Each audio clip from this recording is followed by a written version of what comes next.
បាទសូមជម្រាបសួរបងប្អូនជាទីគោរពសូមស្វាគមន៍មកកាន់ Channel Skill Up K បាទថ្ងៃនេះយើងនឹងសិក្សាអំពីមេរៀនមួយពាក់ព័ន្ធទៅនឹង SWOT Analysis of the Business SWOT Analysis of the Business គឺយើងនិយាយអំពីការវិភាគកត្តាផ្ទៃក្នុងនិងកត្តាខាងក្រៅដើម្បីភាពជោគជ័យនៃអាជីវកម្មបាទអញ្ចឹងយើងចូលដល់មេរៀនយើងតែម្ដងស្វែងយល់អំពី SWOT តើអ្វីទៅជាការវិភាគ SWOT សម្រាប់អាជីវកម្មបាទ SWOT Analysis គឺជាឧបករណ៍យុទ្ធសាស្ត្រមួយដែលគេនិយមប្រើបំផុតនៅក្នុងអាជីវកម្មការរៀបចំផែនការការអភិវឌ្ឍខ្លួនឯងដើម្បីវាយតម្លៃពីស្ថានភាពបច្ចុប្បន្ននិងស្វែងរកផ្លូវដើរទៅមុខបាទចំណុចទាំង4នៃ SWOT Strength គឺសំដៅទៅលើចំណុចខ្លាំងផ្ទៃក្នុងដែលធ្វើឲ្យអាជីវកម្មរបស់អ្នកលេចធ្លោជាងគេ Weaknesses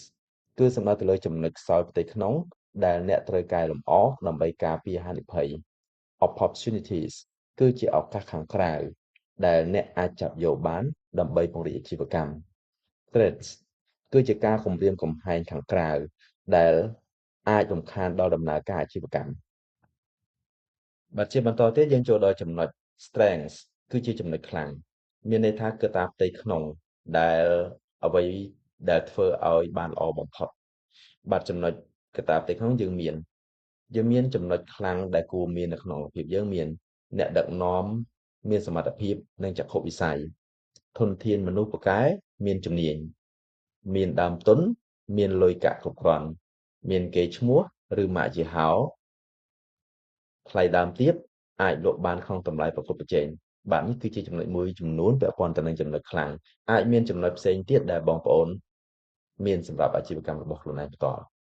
បាទជាបន្តទៀតយើងចូលដល់ចំណុច weaknesses ចំណុចខ្សោយគឺជាកត្តាផ្ទៃក្នុងបញ្ហាដែលត្រូវដោះស្រាយជាបន្ទាន់ភាពខ្សោយទូទៅក្នុងអាជីវកម្មអាចមានដូចជាគ្មានរចនាសម្ព័ន្ធមិនទាន់មានការបែងចែកតួនាទីនិងការទទួលខុសត្រូវច្បាស់លាស់បទពិសោធន៍នៅខ្ចីខ្វះជំនាញបច្ចេកទេសឬការយល់ដឹងអំពីទីផ្សារមិនស៊ីជម្រៅ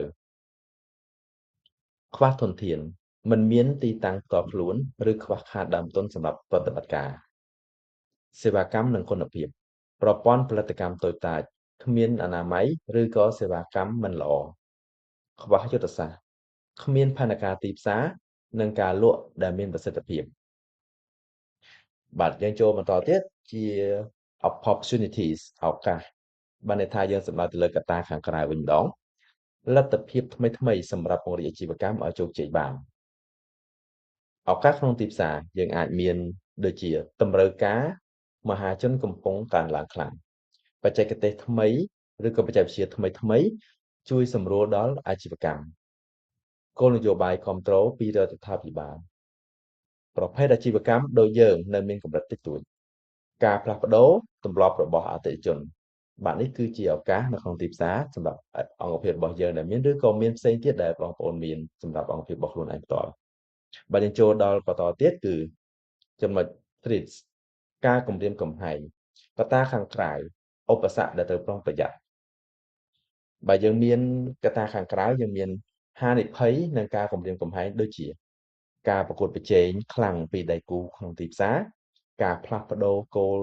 ការណ៍ច្បាប់ឬក៏ពន្ធដារបញ្ហាបំណុលនិងហិរញ្ញវត្ថុរបស់អាជីវកម្ម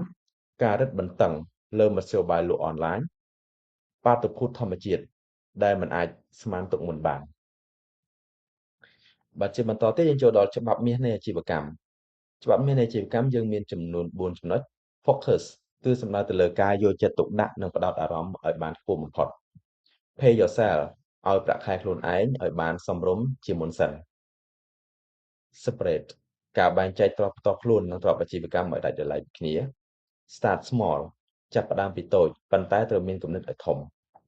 បាទខ្ញុំសូមបញ្ជាក់អំពីច្បាប់មាសនៃអាជីវកម្មទាំង4នេះប្រសិនបើបងប្អូនបានធ្វើវានៅច្បាប់មាសអាជីវកម្មទាំង4នេះគឺអាជីវកម្មរបស់បងប្អូនមិនងាយមានបញ្ហាទេហើយនឹងអាចដើរទៅមុខជារឿយៗរហូតដល់ជោគជ័យបាទខ្ញុំមានតែប៉ុណ្ណេះពីខ្ញុំ Skill Up KH បាទសូមអរគុណសូមជម្រាបលា